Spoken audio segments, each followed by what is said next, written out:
Hello everyone, my name is Dr. Gurumurthy, Assistant Professor of Commerce, GFGC Maudi. PGBP, Profit and Gain from Business or Profession. ಇದು ನನ್ನ ಎರಡನೇ video ಆಗಿರುತ್ತೆ. ಇದರಲ್ಲಿ 5 ಮಾರ್ಕ್ಸಿಗೆ ಕೇಳುವಂಥ ಕ್ವಶನ್ಸ್ಗಳನ್ನು one by one discuss ಮಾಡ್ತಾ ಹೋಗೋಣ. ಸಾಮಾನ್ಯವಾಗಿ 5 ಮಾರ್ಕ್ಸಿಗೆ ಅಡ್ಮಿಸಬಲ್ ಆ್ಯಂಡ್ ಇನ್ಅಡ್ಮಿಸಬಲ್ ಐಡೆಂಟಿಫಿಕೇಷನ್ಸ್ ಮಾಡಿ ಅಥವಾ ಕ್ಲಾಸಿಫಿಕೇಷನ್ಸ್ ಮಾಡಿ ಅಂತ ಒಂದು 10 ಐಟಮ್ಸು ಅಥವಾ 6 ಐಟಮ್ಸು ಆರ್ ಒಂದು 12 ಐಟಮ್ಸು ಹೀಗೆ ಕೇಳ್ಬೋದು. We are in a position to classify ಮಾಡಬೇಕಾಗುತ್ತೆ, ಯಾವುದು ಅಡ್ಮಿಸಬಲ್ಲು ಯಾವುದು ಇನ್ಅಡ್ಮಿಸಬಲ್ ಎಕ್ಸ್ಪೆನ್ಸಸ್ ಅಂತ. ಈಗ ಆಲ್ರೆಡಿ ನಿಮಗೆ ಲಿಸ್ಟ್ ಕೊಟ್ಟಿದ್ದೀವಿ, ಯಾವುದು ಅಡ್ಮಿಸಬಲ್ಲು ಯಾವುದು ಇನ್ಅಡ್ಮಿಸಬಲ್ ಅಂತ. ಅಡ್ಮಿಸಬಲ್ ಅಂದಾಗ ನಾವು ಅದನ್ನು ಎಕ್ಸ್ಪೆನ್ಸಸ್ ಅಂತ ಕನ್ಸಿಡರ್ ಮಾಡ್ತೀವಿ. ಇನ್ಅಡ್ಮಿಸಬಲ್ ಅಂದರೆ ಡಿಸ್ಅಲೌಡ್. ಅವನ ಅಕೌಂಟೆಂಟು ಇದನ್ನು ಅಡ್ಮಿಸಬಲ್ ಅಂತ ತಗೊಂಡಿರ್ತೇನೆ, ಬಸ್ as per the I T ಅದಕ್ಕೆ ಪ್ರಾವಿಷನ್ಸ್ ಇಲ್ಲ ಅಂತವನ್ನ ನಾವೇನು ಮಾಡ್ತಿದ್ದೀವಿ ಅಂದರೆ ಡಿಸ್ಅಲೌಡ್ ಎಕ್ಸ್ಪೆನ್ಸಸ್ ಆರ್ ಇನ್ಅಡ್ಮಿಸಬಲ್ ಅಂಥೇಳಿ ಕರಿತೀವಿ. ಅಂಥ ಸಂದರ್ಭದಲ್ಲಿ ನಾವು ಏನು ಮಾಡಬೇಕು, ಯಾವ ಥರ ಅನಾಲಿಸಿಸ್ ಮಾಡಬೇಕು ಅನ್ನೋದೇ ಈ ಪ್ರಾಬ್ಲಮ್ಸ್. ಒಂದು ಕಡೆಯಿಂದ ನೋಡ್ತಾ ಬರೋಣ. ಸೇಲ್ ಟ್ಯಾಕ್ಸ್ ಪೇಯ್ಡ್ ಅಂದರೆ GST ಪೇಯ್ಡ್ ಅಂತ ತಿಳ್ಕೊಳ್ಳೋಣ. ಇಂದ ಎಷ್ಟಾದರೂ ಅಮೌಂಟ್ ಕೊಟ್ಟಿರಲಿ, amount is immaterial. Sale tax paid within the due date ಇದ್ದರೆ it is a admissible. But within the due date ಇರಲಿಲ್ಲ ಅಂತ ಹೇಳಿದರೆ it is a inadmissible. But ಇಲ್ಲಿ ಯಾವುದೂ ಪದ ಇಲ್ಲದೆ ಇರೋದ್ರಿಂದ ಇದನ್ನು ಅಡ್ಮಿಸಬಲ್ ಅಂತ ಕನ್ಸಿಡರ್ ಮಾಡಿ. ರೈಟ್ ಸೈಡ್ ಇರೋದು ಸೊಲ್ಯೂಷನ್ನು. ಬರೀ ನಿಮಗೆ ಏನು ಈ ಥರ ಐಟಮ್ಸ್ಗಳನ್ನು ಕೊಟ್ಟಿರ್ತಾರೆ, ನಾನು ಮತ್ತೆ ಪುನಃ ಇನ್ನೊಂದು ಸ್ಲೈಡ್ ಮಾಡೋದು ಬೇಡ ಅಂತ ರೈಟ್ ಸೈಡಲ್ಲಿ ಅದಕ್ಕೆ ಆನ್ಸರ್ಗಳನ್ನು ಕೊಟ್ಕೊಂಡು ಬಂದಿದ್ದೀನಿ. ಇಂಟ್ರೆಸ್ಟ್ ಆನ್ ಕ್ಯಾಪಿಟಲ್, ಇಲ್ಲಿ ಯಾವುದೇ ಕಾರಣಕ್ಕೂ ಇಂಟ್ರೆಸ್ಟ್ ಆನ್ ಕ್ಯಾಪಿಟಲಿಗೆ ಅಲೋವಿಲ್ಲ. ಯಾಕಂದರೆ ಇಂಟ್ರೆಸ್ಟ್ ಆನ್ ಲೋನ್ ತಗೊಂಡಿದ್ದರೆ ಅದಕ್ಕೆ ಅಲೋವ್ ಇರುತ್ತೆ. ಅವನು ಇಂಟ್ರೆಸ್ಟ್ ಆನ್ ಕ್ಯಾಪಿಟಲ್ಲಿಗೂ ಇಂಟ್ರೆಸ್ಟ್ ಕೊಟ್ಟು ಲಾಭನೂ ತಗೊಂಡು ಲೋನಿಗೂ ಇಂಟ್ರೆಸ್ಟ್ ಕೊಟ್ಟಿದ್ರೆ ಇವೆಲ್ಲವೂ ಕೂಡ ಮಲ್ಟಿಪಲ್ದು ಇನ್ಕಮ್ ಟ್ಯಾಕ್ಸಲ್ಲಿ ಅಲೋವಿಲ್ಲ. ಏನು ಹೇಳ್ತಾರೆ, in interest on loan is allowed but interest on your capital is not allowed, therefore it is inadmissible. Donation to political party, ಇದು 80G ಬರುತ್ತೆ, ಇಲ್ಲಿ ಬರೋದೇ ಇಲ್ಲ, it is inadmissible. Loss due to theft, ಇದು theft business premises ಆಗಿದೆ ಅಥವಾ ಎಂಬ್ಲಾಯ್ಸ್ಮೆಂಟು business premises ಆಗಿದೆ ಅಂದರೆ ಇಟ್ ಈಸ್ ಎನ್ ಅಡ್ಮಿಸಬಲ್ ಅಂತ ಮಾಡಿ. ಎಕ್ಸಾಂಪಲ್ಲು, ಏನೋ ಒಂದು ಕಳುವಾಗ್ಬಿಟ್ಟಿದೆ ಬಿಸ್ನೆಸ್ ಪ್ರಿಮಿಸಸ್ನಲ್ಲಿ, ನಮ್ಮ ಕಣ್ ತಪ್ಪಿ ಆಗಿದೆ, ಅಥವಾ ನಮ್ಮ ಕ್ಯಾಶಿಯರು ಸ್ವಲ್ಪ ಎಂಬಲಾಸ್ಮೆಂಟ್ ಮಾಡಿದ್ದಾನೆ, ಏನೋ ಮಿಸ್ಅಪ್ರೋಪ್ರಿಯೇಟ್ ಮಾಡಿದ್ದಾನೆ ಕ್ಯಾಶು ಹ್ಯಾಂಡ್ಲ್ ಮಾಡುವಾಗ, ಅಂಥ ಸಂದರ್ಭದಿದ್ದರೂ ವಿಲ್ ಕನ್ಸಿಡರ್ ಇಟ್. ಅಥವಾ ನಾವೊಬ್ಬ ಏನೋ ನಮ್ಮ ಎಂಪ್ಲಾಯಿಯನ್ನು ಬ್ಯಾಂಕ್ ತೊಗೊಂಡೋಗಿ ಹಣ ಕಟ್ಟು ಅಂತ ಹೇಳಿರ್ತೀವಿ, ಅವನು ಸ್ಕೂಟ್ರಲ್ಲಿ ಹೋಗುವಾಗ ಏನೋ ಬೈ ಮಿಸ್ ಆಗಿಯೋ ಅಥವಾ ಇನ್ಯಾಗೋ ಯಾರೊಬ್ಬರು ಅವನ ಮೇಲೆ ಅಟ್ಯಾಕ್ ಟೈಪ್ ಮಾಡಿ ಅದನ್ನು ರಾಬ್ರಿ ಆಗಿಬಿಡತ್ತೆ ಅಂದರೆ ಸರ್ ಅದನ್ನು ಕನ್ಸಿಡರ್ ಮಾಡ್ಬೋದು, ಅಂದರೆ ಇಟ್ ಈಸ್ ಥೆಫ್ಟ್ ಅಂತ ಹೇಳ್ಬಿಟ್ಟು ಕನ್ಸಿಡರ್ ಮಾಡ್ಬೋದು. It is known as admissible. Life insurance premium paid, ಇದು ಇಲ್ಲ, ಇದು ಪರ್ಸನಲ್ ಎಫೆಕ್ಟ್ ಆಗುತ್ತೆ, ಯಾವುದೇ ಕಾರಣಕ್ಕೂ it is not a part of the business, therefore it is inadmissible. Income tax paid, it is inadmissible, no chance. Outstanding sales tax for the previous year, ಅಥವಾ ಇದು previous year ಏನಾದರೂ ಬಾಕಿಗಳನ್ನು ಈ due date ಒಳಗೆ ಕೊಟ್ಟಿದ್ದೀವಿ ಅಂದರೆ ಆ ಸಂಬಂಧಪಟ್ಟ ಏನಾದರೂ ನಾವು ಇನ್ಕಮ್ ಟ್ಯಾಕ್ಸ್ ಆಗೋದಿಲ್ಲ, it is a sale tax ಅಥವಾ GST. ಈಗ ಸಾಮಾನ್ಯವಾಗಿ ಬೇರೆ ಯಾವುದಾದ್ರು ಐಟಮಲ್ಲಿ ಸೇಲ್ಸ್ ಟ್ಯಾಕ್ಸ್ ಇದ್ದರೆ, ಈಗ ಸೆಂಟ್ರಲ್ ಗೌರ್ಮೆಂಟ್ಸಿಂದು, ಅಂಥ ಸಂದರ್ಭದಲ್ಲಿ it will consider inadmissible. Interest paid on loan taken for daughter marriage, business ಪರ್ಪಸ್ಸಿಗೆ ಲೋನ್ ತೊಗೊಂಡಿದ್ದರೆ ಓಕೆ, ಡಾಟರ್ ಮ್ಯಾರೇಜು ಅಥವಾ ಮನೆ ಕಟ್ಟಲಿಕ್ಕೆ ಇನ್ಯಾವುದೋ ಎಜುಕೇಷನಿಗೆ ಈ ರೀತಿ ನಾವು ಲೋನ್ ತೊಗೊಂಡಿದ್ದೀನಿ ಎಂದು ಆ ಇಂಟ್ರೆಸ್ಟ್ಗಳಿಗೆ ಜಾಗ ಇಲ್ಲ, inadmissible. Penalty paid to custom authorities, ನಾವು ಅದಕ್ಕೆ ಅವಕಾಶನೇ ಕೊಡೋದಿಲ್ಲ, ನೋ ಪೆನಲ್ಟೀಸ್, ಫೀಸ್ ಆ ಥರ ಏನೂ ಕೂಡ ಚಾನ್ಸಸ್ ಇಲ್ಲ, ಇನ್ಅಡ್ಮಿಸಬಲ್. ಲಾಸ್ ಆಫ್ ₹1,20,000 ಸ್ನ್ಯಾಚಡ್ ಅವೇ, ಈಗ ತಾನೇ ಹೇಳಿದೆ, ಆ ಥರದಲ್ಲಿ ಯಾರೋ ಫಾಲೋ ಮಾಡ್ಕೊಂಡು ಬಂದು ಅನ್ಎಕ್ಸ್ಪೆಕ್ಟೆಡ್ ಆಗಿ ಹಿಂಗಾದಾಗ ಮಾತ್ರ that is admissible. Brokerage paid for raising loan, ನನಗೆ ಇಂಡಸ್ಟ್ರಿಗೆ ಲೋನ್ ಬೇಕಾಗಿತ್ತು, ಬ್ರೋಕರೇಜ್ ಅನ್ನು ಕೊಟ್ಟಿದ್ದೇನೆ, yes it is admissible, part of expenses. Commission 50,000 paid to secure business order. Yes, it is a part of business expenses admissible. Compensations rupees 2 lakh paid to employee for premature termination of service. Yes, it is admissible. ಹಾಗೆ loss of stock due to theft by an employee is admissible. Service charged admissible. Charity paid, no charity no donation inadmissible. Legal expense provision for doubtful debts. ಈ provisions ಅಂತ ಬಂದಾಗ chances ಇಲ್ಲ. It is a debt ಆಗಿದ್ರೆ allow ಮಾಡ್ಬೋದಾಗಿತ್ತು. Provision is inadmissible. Legal expenses to define an existing title of the asset is admissible. Loss on sale of capital asset, it is a capital items ಹೋಗಬೇಕು, inadmissible. Outstanding GST or sale tax, it is admissible. ಅದು home ಅಂತ ಕಟ್ಟಬೇಕಾಗಿತ್ತು ಅಥವಾ ಕೊಟ್ಟಿದ್ರೆ it is admissible. Gift tax paid, inadmissible. Provision for tax paid, inadmissible. ಯಾವುದೇ ಕಾರಣಕ್ಕೂ ಕೂಡ provisions ಅವ ಯಾವುದಕ್ಕೂ ಇರಲ್ಲ. Professional tax paid, admissible. Discount allowed, admissible. ಹೀಗೆ ನಿಮಗೆ ಒಂದಷ್ಟು 15-18 ಐಟಮ್ಸು ಅಥವಾ ಒಂದು 20 ಐಟಮ್ಸ್ ಇಲ್ಲಿದೆ. ನೀವು ಈ ರೀತಿಯ ಐಟಮ್ಸ್ಗಳನ್ನು ಕೊಟ್ಟು ಕ್ಲಾಸಿಫೈ ಮಾಡಿ ಅಂತ 5 ಮಾರ್ಕ್ಸಿಗೆ ಹೇಳ್ತೇವೆ. ನಿಮಗೇನಿಲ್ವೋ ಇದನ್ನು ನಮ್ಮ ಐಟಿನಲ್ಲಿ ಅಲೋ ಮಾಡಿದಾರೋ ಇಲ್ವೋ, ಅಲೋ ಮಾಡಿದರೆ ಅಲೌಡ್ ಅಡ್ಮಿಸಬಲ್ ಅಂತ ಬರೆದಿದೆ, ಅಲೋ ಮಾಡಲಿಲ್ಲ ಅಂದರೆ ಇನ್ಅಡ್ಮಿಸಬಲ್ ಅಂತ ಬರೀಬೇಕು. ಇಷ್ಟೇ ನೀವು ಕ್ಲಾಸಿಫಿಕೇಶನ್ಸ್ ಮಾಡಬೇಕಾಗಿರೋದು. ನೆಕ್ಸ್ಟ್ ಬರುವಂಥದ್ದು 5 ಮಾರ್ಕ್ಸು ಡಿಪ್ರಿಸಿಯೇಷನ್ ಅಂಡರ್ ಸೆಕ್ಷನ್ 32. ಇದನ್ನು ಹೇಗೆ ಡಿಫೈನ್ ಮಾಡಬೇಕು ಅಂದರೆ ಅದರ ಮೀನಿಂಗ್ ಏನು ಹೇಳಲಿಕ್ಕೆ ಹೋಗೋದಿಲ್ಲ, ಅವೆಲ್ಲ ನಿಮಗೆ ಗೊತ್ತಿದೆ ಬೇಸಿಕ್ ಆಗಿ. ಅಸ್ ಪರ್ ದ ಇನ್ಕಮ್ ಟ್ಯಾಕ್ಸ್ನಲ್ಲಿ ರಿಟರ್ನ್ ಆನ್ ವ್ಯಾಲ್ಯೂವನ್ನು ತಗೊಳ್ತೀರಾ. ಸಾಮಾನ್ಯವಾಗಿ ಬ್ಲಾಕ್ ಆಫ್ ಅಸೆಟ್ ಅನ್ನು ಹೇಳ್ತೀವಿ. ಒಂದೇ ರೀತಿಯ ಅಸೆಟ್ಗಳು, ಒಂದೇ ರೀತಿಯ depreciation. For example machinery A, machinery B, machinery C ಅಥವಾ ಮಿಷನರಿ 1, 2, 3 ಒಂದೇ ರೀತಿಯಲ್ಲಿ ಅವು ಅಮೌಂಟ್ ಬೇರೆ ಇರುತ್ತೆ, ಡಿಪ್ರಿಸಿಯೇಷನ್ ರೇಟ್ ಒಂದೇ ಇರ್ತದೆ. ಅವನ್ನ ಬ್ಲಾಕ್ ಆಫ್ ಅಸೆಟ್ ಅಂತ ಕರಿತೀವಿ. ಆ ಬ್ಲಾಕ್ ಆಫ್ ಅಸೆಟ್ ಅಂತ ಕರೆದಾಗ ಆ ಬ್ಲಾಕ್ ಆಫ್ ಅಸೆಟ್ ಸಾಮಾನ್ಯ ಬಿಗಿನಿಂಗ್ ಅಂತ 1-4 ಮುಂದೆ ಏನು 2014, 19 ಅಥವಾ 20 ಹೀಗೆ ಬರುತ್ತೆ. Return on value of the block of asset first ತಗೊಳ್ತೀವಿ. ಆದಮೇಲೆ ಪರ್ಚೇಸ್ ಏನಾದರೂ ಮಾಡಿದ್ರೆ ಈ ವರ್ಷ ಅದನ್ನು ಆ್ಯಡ್ ಮಾಡ್ಕೊಳ್ತೀವಿ. ಈ ವರ್ಷ ಏನಾದರೂ part of the machinery sale ಮಾಡಿದರೆ ಡಿಡಕ್ಟ್ ಮಾಡ್ತೀವಿ. ಈ ವರ್ಷ ಏನಾದರೂ ನಾವು ಡಿಪ್ರಿಸಿಯೇಷನ್ ತೆಗೆದಿದ್ದರೆ ಅದನ್ನು ಡಿಡಕ್ಟ್ ಮಾಡಿ ಆ ವ್ಯಾಲ್ಯೂವನ್ನು return on value at the end of the year ಅಂತ ಕ್ಯಾಲ್ಕುಲೇಟ್ ಮಾಡ್ತೀವಿ. ಭಾಳ ಈಸಿ ಇದು. First block of the asset ತಗೊಂಡು ಪರ್ಚೇಸನ್ನು ಆ್ಯಡ್ ಮಾಡಿ ಸೇಲ್ಸನ್ನು ಕಳ್ಕೊಂಡು ಡಿಪ್ರಿಸಿಯೇಷನ್ಸ್ ಬರುವುದೇ return on value at the end of the year ಅಂತ ಹೇಳ್ತೀವಿ. ಇಲ್ಲಿ ಡಿಪ್ರಿಸಿಯೇಷನ್ಸ್ ಬಂದಾಗ ನಾವು ಬ್ಲಾಕ್ ಆಫ್ ಅಸೆಟ್ ಹೇಳಿದಾಗ group of asset planning with in a class of assets. ಈಗ ಹೇಳಿದಾಗೆ ಏನು ಮಿಷನರಿ 1, 2, 3 ಅವೆಲ್ಲ ಒಂದೇ ರೇಟ್, ಡಿಪ್ರಿಸಿಯೇಷನ್ ರೇಟ್ ಒಂದಿದೆ, ಬಟ್ ಅಮೌಂಟ್ ಬೇರೆ ಬೇರೆ ಇದ್ರು ಒಂದೇ ಕ್ಲಾಸ್ ಆಫ್ ಅಸೆಟ್. ಅಲ್ಲಿ ಮಿಷನರಿಗಳು ಬೇರೆ ಬೇರೆ ಇದ್ದು ಬೇರೆ ರೇಟ್ ಇದ್ದರೆ ಬೇರೆ ಕ್ಲಾಸ್ ಆಫ್ ಅಸೆಟ್ ಆಗುತ್ತೆ. ಎಕ್ಸಾಂಪಲ್ ಯಾವುದೋ ಒಂದು ಮಿಷನರಿ ಇದು ಬಂದುಬಿಟ್ಟು 15% ಇದೆ, ಇನ್ನೊಂದು ಮಿಷನರಿದು 10% ಇದ್ದರೆ 10% ಮಿಷನರಿ ಇದೆ ಒಂದು ಗ್ರೂಪು, 15% ಮಿಷನರಿ ಇದೆ ಇನ್ನೊಂದು ಗ್ರೂಪು ಆಗುತ್ತೆ. ಎರಡನೇದು ಸಾಮಾನ್ಯವಾಗಿ ಡಿಪ್ರಿಸಿಯೇಷನ್ ತೆಗೆಯುವಾಗ ನೋಡಬೇಕಾಗತ್ತೆ. ಅದು ನಾವು ಮಿಷನರಿಯನ್ನು ಡೇಟಾ ಪರ್ಚೇಸ್ ಮತ್ತು ಪುಟ್ ಟು ಯೂಸ್ ಎರಡು ಡೇಟಾನ ಸರಿಯಾಗಿ ನಾವು ನೋಡಬೇಕಾಗುತ್ತೆ. ಇಲ್ಲಿ ನಾವು ಇನ್ಕಮ್ ಟ್ಯಾಕ್ಸಲ್ಲಿ ಡಿಪ್ರಿಸಿಯೇಷನ್ ತೆಗೆಯುವಾಗ ಪುಟ್ ಟು ಯೂಸ್ ಡೇಟನ್ನು ಕನ್ಸಿಡರ್ ಮಾಡಬೇಕಾಗುತ್ತೆ. ಅವ್ರು ಯಾವಾಗಾದರೂ ಪರ್ಚೇಸ್ ಮಾಡಲಿ, ಪುಟ್ ಟು ಯೂಸ್ ಅಂದಾಗ ನಮ್ಮ ಫೈನಾನ್ಷಿಯಲ್ ಇಯರು 1-4 31 ಮಾರ್ಚಿಗೆ ಮುಗಿದು ಹೋಗುತ್ತೆ ಅಂತೇಳಿ ಆ ಡೇಟಲ್ಲಿ ನೋಡ್ಕೊಳ್ಬೇಕು ಯಾವಾಗ ನಾವು ಯೂಸ್ ಮಾಡ್ತಾ ಇದ್ದೇವೆ. ಇಲ್ಲಿ ನಾವು ಫೈನಾನ್ಷಿಯಲ್ ಇಯರ್ ಬಂದು 19-20 ಅಸೆಸ್ಮೆಂಟ್ ಇಯರ್ 2021 ಇದ್ದೀವಿ. ಹಾಗೆ ನೋಡುವಾಗ 19-20 ಒಳಗಡೆ ಇವ್ರು ಪುಟ್ ಟು ಯೂಸ್ ಆಗಿರಬೇಕು. ಅವ್ರ ಪರ್ಚೇಸ್ ಬಂದಿರ್ತದೆ ಮೇ ಮಂತಲ್ಲಿ ಪರ್ಚೇಸ್ ಮಾಡ್ಕೊ ಬಂದಿದ್ದು, ನವೆಂಬರ್ ಮಂತಲ್ಲಿ ಅದನ್ನು ಯೂಸ್ ಮಾಡ್ಕೊಂಡಿದ್ದಾರೆ. November, December, January, February, March only 5 ಮಂತಲ್ಲಿ ಬರುತ್ತೆ.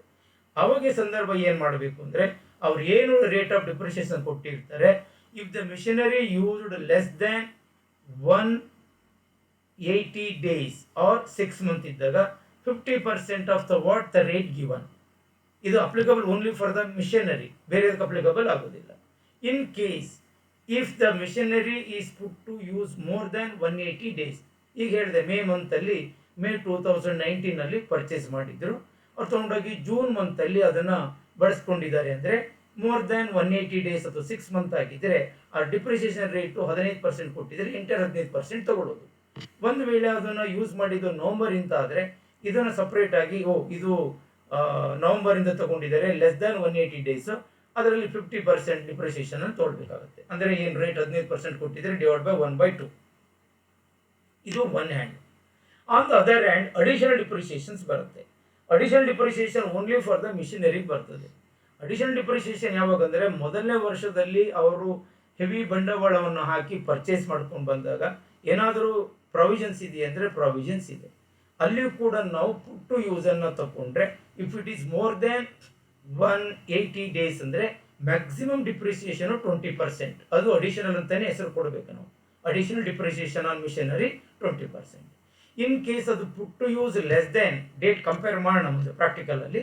ಪುಟ್ to use less than 180 date ಇದ್ದರೆ 10%, ಅಂದರೆ 20 ಡಿವೈಡ್ ಬೈ 2 ಮೀನ್ಸ್ 10%. ಆ ಪುಟ್ ಟು ಯೂಸ್ ಮತ್ತು ಪರ್ಚೇಸ್ ಡೇಟು ನಮಗೆ ಬಹಳ ಇಂಪಾರ್ಟೆಂಟ್ ಆಗುತ್ತೆ. ಅಲ್ಲಿ ನಮ್ಮ ಪುಟ್ ಟು ಯೂಸ್ ಡೇಟನ್ನು ತಗೊಂಡು ಮಿಷನರಿ ನಾವು ಇಲ್ಲಿಂದ ಬಳಸ್ಕೊಳ್ತಾ ಇದ್ದೀವಿ, ಇದು ನಾಟ್ ಮೋರ್ ದ್ಯಾನ್ 180 ಡೇಸ್ ಅಂದಾಗ ಇದರ ಡಿಪ್ರಿಸಿಯೇಷನ್ಸು ಅಡಿಷನಲ್ ಆಗಿ ಏನು ಹೇಳಬೇಕು, ಮ್ಯಾಕ್ಸಿಮಮ್ 20 ಇದೆ, ಇಟ್ ಈಸ್ 20 ಡಿವೈಡ್ ಬೈ 2 ಅಂದರೆ 10% ಹಂಗೆ ಮಾಡ್ಕೊಂಡು ಹೋಗ್ತೀವಿ. ಇನ್ ಕೇಸ್ ಏನು ಅಡಿಷನಲ್ ಡಿಪ್ರಿಸಿಯೇಷನ್ನು ಕೆಲವು ಸ್ಪೆಷಲ್ ಕ್ಯಾಟಗರಿ ಅಥವಾ ಬ್ಯಾಕ್ವರ್ಡ್ ಸ್ಟೇಟ್ಗಳಲ್ಲಿ ಏನಾದರೂ ಅಂತ ಕೊಟ್ಟಿದ್ದಾಗ ಅದಕ್ಕೆ 1 ಏಪ್ರಿಲ್ 2015 ಒಂದು ಪ್ರಾವಿಷನ್ಸ್ ಇದೆ.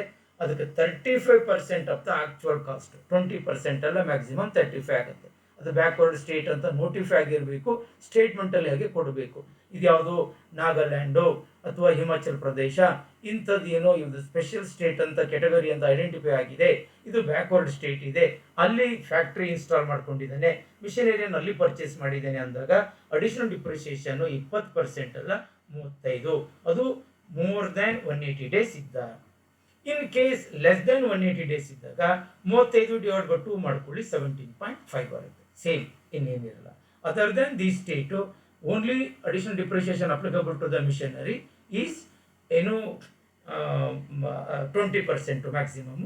ದೆನ್ ಲೆಸ್ ದ್ಯಾನ್ 180 ಡೇಸ್ ಬಂದಾಗ ಹಾಫ್ ಆಫ್ ದ 20 ಈಸ್ 10%. ಇಷ್ಟೇ, ಇನ್ನೇನು ಭಾಳ ಕ್ಯಾಲ್ಕುಲೇಷನ್ಸ್ ಇರೋದಿಲ್ಲ. ಇನ್ನು ಇನ್ವೆಸ್ಟ್ಮೆಂಟ್ ಅಲವೆನ್ಸ್ ಏನಾದ್ರು ಇದೆಯಾ ಸರ್ ಅಂದರೆ ಇನ್ವೆಸ್ಟ್ಮೆಂಟ್ ಅಲವೆನ್ಸಸ್ ಇದೆ. ಓನ್ಲಿ ಬ್ಯಾಕ್ವರ್ಡ್ ಸ್ಟೇಟ್ಗಳಲ್ಲಿ ಇದನ್ನೇನಾದರೂ ಇನ್ಸ್ಟಾಲ್ ಮಾಡ್ಕೊಂಡಿದ್ದಾರೆ, ಫ್ಯಾಕ್ಟ್ರಿಗಳಲ್ಲಿ ಇನ್ವೆಸ್ಟ್ ಮಾಡ್ಕೊಂಡಿದ್ರೆ ಅಲ್ಲಿ 15%, maximum 15% of the actual cost plant of machinery ಮಾತ್ರ ಅಪ್ಲಿಕಬಲ್ ಆಗುತ್ತೆ. ಇನ್ವೆಸ್ಟ್ಮೆಂಟ್ ಅಲವೆನ್ಸನ್ನು ಕ್ಲೈಮ್ ಮಾಡ್ಬೋದು, ನಾಟ್ ಮೋರ್ ದೆನ್ ದ್ಯಾಟ್. ಈಗ ರೇಟ್ ಆಫ್ ಡಿಪ್ರಿಸಿಯೇಷನ್ಸನ್ನು ನಾವು ನೋಡ್ಲಿಕ್ಕೆ ಹೋದರೆ ಈಗ ಕರೆಂಟ್ ರೇಟ್ ಆಫ್ ಡಿಪ್ರಿಸಿಯೇಷನ್ ತುಂಬ ಇದೆ. ನೀವು 5 ರೇಟ್ಸನ್ನು ನೆನ್ಪಿಟ್ಕೊಂಡಿರಿ. 5 ರೇಟ್ಸ್ ಯಾವುದು ಅಂದರೆ ಬಿಲ್ಡಿಂಗ್ ಅಂತ ಕೊಡ್ತಾನೆ, ಸಾಮಾನ್ಯವಾಗಿ ಕಮರ್ಷಿಯಲ್ ಬಿಲ್ಡಿಂಗ್ ಆಗುತ್ತೆ 10%, ದೆನ್ ಮಿಷನರಿ 15%, ಫರ್ನಿಚರ್ 10%. ಹಾಗಾದರೆ ಯಾವುದು 3 ಆಯಿತು. ಒಂದು ನಾವು ವ್ಯಾಪಾರ ವಹಿವಾಟು ನಡೆಸುವಂಥ ಬಿಲ್ಡಿಂಗು ಗೋಡೌನಿಗೆ 10%, ಫರ್ನಿಚರಿಗೆ 10%, ಮಿಷನರಿಗೆ 15%, ಕಂಪ್ಯೂಟರ್ ಅಥವಾ ಬುಕ್ಗಳನ್ನು ಇದಿದ್ದರೆ ಮ್ಯಾಕ್ಸಿಮಮ್ ಸೀಲಿಂಗ್ಗೆ 40% ಇರುತ್ತೆ, ಪೇಟೆಂಟ್ ಬಂದರೆ 25% ಇರುತ್ತೆ. ಈ 5 ನೆನ್ಪಿಟ್ಕೊಂಡ್ರೆ ಸಾಕು. ಇದನ್ನು ಕೂಡ ನಾವು ಕೊಡ್ತಾರೆ, ಡಿಸ್ಕ್ಲೋಸ್ಡ್ ಫೈನಾನ್ಸ್ ಸ್ಟೇಟ್ಮೆಂಟಲ್ಲಿ ಕೊಡ್ತಾರೆ. ಒಂದು ವೇಳೆ ಕೊಡದೆ ಹೋದ್ರು ಬೈ ಡಿಫಾಲ್ಟ್ ನಿಮ್ಮ ಮೈಂಡಲ್ಲಿ ರಿಜಿಸ್ಟರ್ ಮಾಡಬೇಕು. ಇದು ಫರ್ನಿಚರಾ, ಡಿಪ್ರಿಸಿಯೇಷನ್ ರೇಟ್ 10%, ಇದು ಬಿಲ್ಡಿಂಗಾ, ಡಿಪ್ರಿಸಿಯೇಷನ್ ರೇಟ್ 10%, ಇದು ಮಿಷನರಿನ ಡಿಪ್ರಿಸಿಯೇಷನ್ ರೇಟ್ ಈಸ್ 15%. ಅವನೇ ಕೊಟ್ಟಿದ್ರೆ ಆ ರೇಟ್ ತಗೊಳ್ಳೋಣ, ಕೊಡದೆ ಹೋದಾಗ ನಾವು ನಮ್ಮ ಮೈಂಡಲ್ಲಿ ಏನು ನಮಗೆ ಗೊತ್ತಿರದೆ ಇದನ್ನು ಅಪ್ಲೈ ಮಾಡ್ಕೊಳ್ಬೇಕು. ದೆನ್ ಕಂಪ್ಯೂಟರ ಮ್ಯಾಕ್ಸಿಮಮ್ ಸೀಲಿಂಗ್ಗೆ 40%. ಕೆಲವು ಓಲ್ಡ್ ಬುಕ್ನಲ್ಲಿ ಯಾರೋ ಹೇಳ್ಬಿಟ್ಟಿದ್ದಾರೆ 100% ಒಂದು ವರ್ಷಕ್ಕೆ 60% ಒಂದೇ ಇಲ್ಲ, ಈಗಿರೋದೇ 40%. ಇನ್ ಬುಕ್ಸ್ ಬರ್ತದೆ, ಅಲ್ಲಿ ಕೂಡ ಆನ್ಯುವಲ್ ಪಬ್ಲಿಕೇಶನ್ಸು ಬೇರೆ ಬೇರೆ ಹಳೆ ಕ್ಲಾಸಿಫಿಕೇಶನ್ಸ್ ಇದೆ, ಅವೆಲ್ಲ ತೆಗೆದುಬಿಟ್ಟು ಈಗ ಒಂದೇನೆ ಮ್ಯಾಕ್ಸಿಮಮ್ 40%. ಪೇಟೆಂಟ್ ಬಂದಾಗ 25%. ಹಾಗಾಗಿ ಅದರಲ್ಲಿ 15 ಮಾಡ್ಕೊಳ್ಬೇಕಾಗುತ್ತೆ. ಇನ್ನು ನೀವು ಪೇಟೆಂಟ್ಸಿಗೆ 25% ಮಾಡಿಕೊಂಡ್ರೆ ಸಾಕಾಗುತ್ತೆ. ಬೇರೆ ಯಾವ ಕ್ಲಾಸಿಫಿಕೇಶನ್ಸ್ ಕೂಡ ನೀವು ಹೋಗಬೇಡ. ಪೇಟೆಂಟು, ಟೆಕ್ನಿಕಲ್ ನೋವು, ಟ್ರೇಡ್ ಮಾರ್ಕ್ಸು ಎಲ್ಲವೂ ಕೂಡ ಈಸ್ 25%. ಏನೇ ಇದ್ರಿ ಈ 5 ಮಾತ್ರ ನೀವು ಸರಿಯಾಗಿ ಮನಸ್ಸಲ್ಲಿ ರಿಜಿಸ್ಟರ್ ಮಾಡಿಕೊಂಡ್ರೆ ಸಾಕಾಗುತ್ತೆ. ನೆಕ್ಸ್ಟ್ ಪ್ರಾಬ್ಲಮ್ಸ್ ಆನ್ ಡಿಪ್ರಿಸಿಯೇಷನ್ಸ್ ಇದೆ. ಈ ಪ್ರಾಬ್ಲಮ್ಸ್ ಆನ್ ಡಿಪ್ರಿಸಿಯೇಷನ್ಸನ್ನು ನಾನು ಇಲ್ಲಿ 1-2 ಡಿಸ್ಕಸ್ ಮಾಡಿ ಇನ್ನು 1-2 ನೆಕ್ಸ್ಟ್ ವಿಡಿಯೋದಲ್ಲಿ ಹೇಳಲಿಕ್ಕೆ ಪ್ರಯತ್ನ ಮಾಡ್ತೀನಿ. ಯಾಕಂದರೆ ಡಿಪ್ರಿಸಿಯೇಷನ್ ರೇಟ್ ಎಲ್ಲ ಕೊಟ್ಟಿದ್ದೇನೆ. On 1 April 2019 depreciated value of block of assets, the rate of depreciation 20%. ಕೊಟ್ಟಿದಾಗ ವೆಲ್ ಅಂಡ್ ಗುಡ್ ಅದನ್ನು ಕನ್ಸಿಡರ್ ಮಾಡೋಣ. 80,000 ಇದೆ ಬ್ಲಾಕ್ ಆಫ್ ಅಸೆಟ್. ಆ block of asset consists of A and B. The taxpayer mister Rama purchased another asset or machinery C at the rate of 25%. ಅವಾಗ ಮೂರು ಒಂದು block of ಅಸೆಟ್ಗೆ ಬರ್ತವೆ. But ಈ purchased ಈ ವರ್ಷ ಆಗುತ್ತೆ ನೋಡೋಣ. During the previous year 1920, very good, for rupees 30,000 and sells asset A 31st May 2019 1,80,000ಗೆ ಮಾರಾಟ ಮಾಡ್ಕೊಂಡಿದ್ದಾನೆ. ಏನು ಡಿಪ್ರಿಸಿಯೇಷನ್ಸ್ ಬರುತ್ತೆ ಕ್ಯಾಲ್ಕುಲೇಟ್ ಅಂತ. ನಿಮಗೆ ಒಂದು ಫಾರ್ಮೆಟನ್ನು ಕೊಟ್ಟಿದ್ವಿ. ಫಸ್ಟ್ ನಾವೇನು ತಗೊಳ್ಬೇಕು, 1/4/2019 depreciated value of block of asset ತಗೊಳ್ತೀವಿ. The depreciated value of block of asset is 80,000 ಬರ್ಕೊಳ್ತೀವಿ. ನೆಕ್ಸ್ಟ್ ಏನು ಮಾಡಬೇಕು, add purchases during the year. ಈ 19-20ರಲ್ಲಿ ಯಾವ ಡೇಟಲ್ಲಿ ಪರ್ಚೇಸ್ ಮಾಡ್ತೀರಿ ಅದನ್ನು ತಗೊಳ್ಬೇಕು. ಇಲ್ಲಿ ಸಾಮಾನ್ಯ ಪರ್ಚೇಸ್ ಮಾಡಿದರೆ 19-20 ಹೇಳಿದರೆ ಡೇಟ್ ಕೊಟ್ಟಿಲ್ಲ, 30,000 ಆ್ಯಡ್ ಮಾಡ್ಕೊಳ್ತೀವಿ. ಟೋಟಲ್ ಅಸೆಟ್ಟು ಇಷ್ಟಿದೆ, 1,10,000 ಇದೆ. ಈಗ ನಾವು ಒಂದು ಅಸೆಟನ್ನು ಅಥವಾ ಮಿಷನರಿಯನ್ನು ಮಾರಾಟ ಮಾಡಿದ್ದೀವಿ 1,80,000 ಈ ಪ್ರೀವಿಯಸ್ ಇಯರಲ್ಲಿ 3 ಮೇ 2019ರಲ್ಲಿ. ನಾವು 1,80,000 ಇದೆ. ಬಟ್ ನಮ್ಮ ಹತ್ರ ಇರುವಂಥ ಟೋಟಲ್ ABC ಸೇರಿದ್ರೆ ಬರೀ 1,10,000 ಅಲ್ವಾ. AB ಎರಡೂ ಸೇರಿದ್ರೆ 80,000. ಒಳ್ಳೆ ರೇಟಿಗೆ ಮಾರಿದ್ದೀರಿ, ಕ್ಯಾಪಿಟಲ್ ಗೇನ್ ಬಂದಿದೆ, ತಲೆ ಕೆಡಿಸ್ಕೊಳ್ಳುವಂಗಿಲ್ಲ. ಈಗ ಏನಾಗುತ್ತೆ ಅಲ್ಲಿಗೆ, if the asset is totally ಇದು 1,80,000 ನೀವು ಮಾರ್ಬಿಟ್ಟಿದ್ದೀನಿ ಅಂದರೆ ಟೋಟಲ್ ಅಮೌಂಟ್ ಇರೋದೇ ನಮಗೆ 1,10,000. ಟೋಟಲ್ ಇರೋದೇ 1,10,000 ಇದೆ. 1,80,000ಗೆ ಮಾರ್ಬಿಟ್ಟಿದ್ದೀರಿ. ಸರ್ 1,10,000ಅಲ್ಲಿ ಎ ಅಸೆಟ್ ಇದೆ, ಬಿ ಅಸೆಟ್ ಇದೆ, ಸಿ ಅಸೆಟ್ ಇದೆ. ನಾವು ಮಾರಾಟ ಮಾಡಿದ್ದು ಅಸೆಟ್ ಎ. ಅಸೆಟ್ ಏನೇ 1,80,000 ಮಾಡಿದ್ರೆ ಬಿ ಮತ್ತು ಸಿ ಇಲ್ವಾ ಸರ್ ಅಂತ ಕೇಳ್ತೀವಿ ನಾವು. Very good question.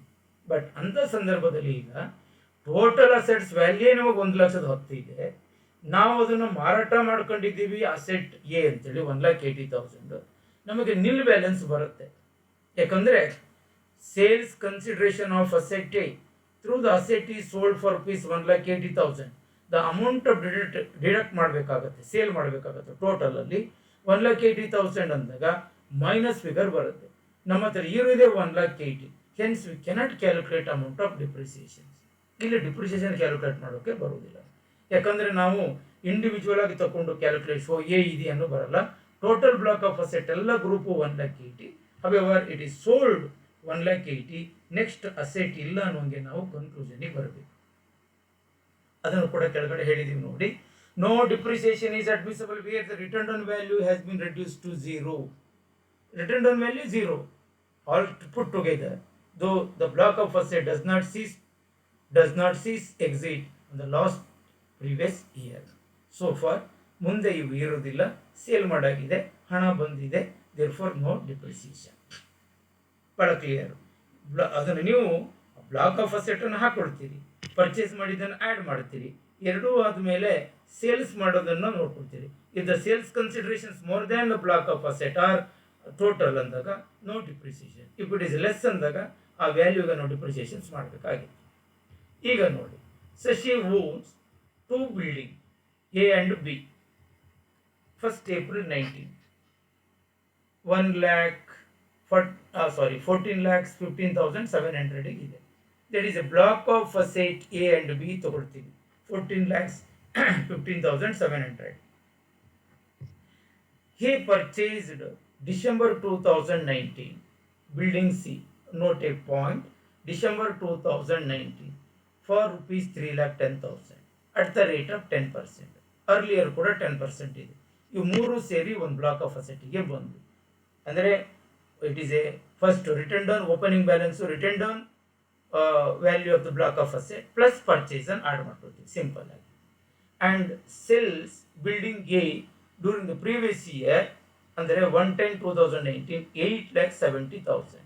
Determine the amount of depreciation ಅಂತ ಹೇಳ್ತೀವಿ ನೋಡಿ. ಈಗ ಸಾಮಾನ್ಯವಾಗಿ 14,15,700 ಎ ಬಿ ಎರಡು ಸೇರಿದೆ 1/4/2019ಗೆ. ಬಿಲ್ಡಿಂಗನ್ನು ಪರ್ಚೇಸ್ ಮಾಡ್ಕೊಂಬಂದೇನೆ 1/12/2019, 3,10,000. ಟೋಟಲ್ ಅಸೆಟ್ಟು 17,25,000 ಇದೆ. ಅಸೆಟ್ ಎ ಸೇಲ್ ಮಾಡಿದ್ರೆ 8,70,000 ಹೋಗುತ್ತೆ. ಉಳಿದಿರುವಂಥ ಬ್ಯಾಲೆನ್ಸು 8,55,700. ಈ 8,55,700 1/12/19 ತಂದಿದ್ದಾನೆ. 31/3/20ಗೆ ಅಕೌಂಟಿಂಗ್ ಇಯರ್ ಕ್ಲೋಸ್ ಆಗುತ್ತೆ. ನೀವು ಡಿಸೆಂಬರಿಂದ ಅವ್ನು ಪುಟ್ಟು ಯೂಸ್ ಮಾಡ್ಕೊಂಡಿದ್ದಾನೆ ಅಂದರೆ ಡಿಸೆಂಬರ್, ಜನವರಿ, ಫೆಬ್ರವರಿ, ಮಾರ್ಚ್ 4 ತಿಂಗಳು, ಅಂದರೆ it is less than 180 days. ಅವಾಗೇನು ಮಾಡಬೇಕು? 8,55,700 ಮೈನಸ್ 3,10,000 ಮಾಡ್ಕೊಳ್ತೀರಿ. ಬಂದಂಥ ಬ್ಯಾಲೆನ್ಸಿಗೆ ಇಲ್ಲಿ ಹೇಳಿದ್ದೀವಿ 5,45,700ಗೆ 10%.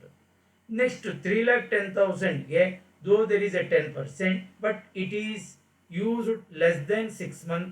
ಆ 10 ಅನ್ನು ಡಿವೈಡ್ ಬೈ 2 ಮಾಡಿದ್ರೆ 5 ಬರುತ್ತೆ. ದೇರ್ಫೋರ್ 3,10,000 ಇಂಟು 5/100 ಮಾಡಿದ್ರೆ 15,500.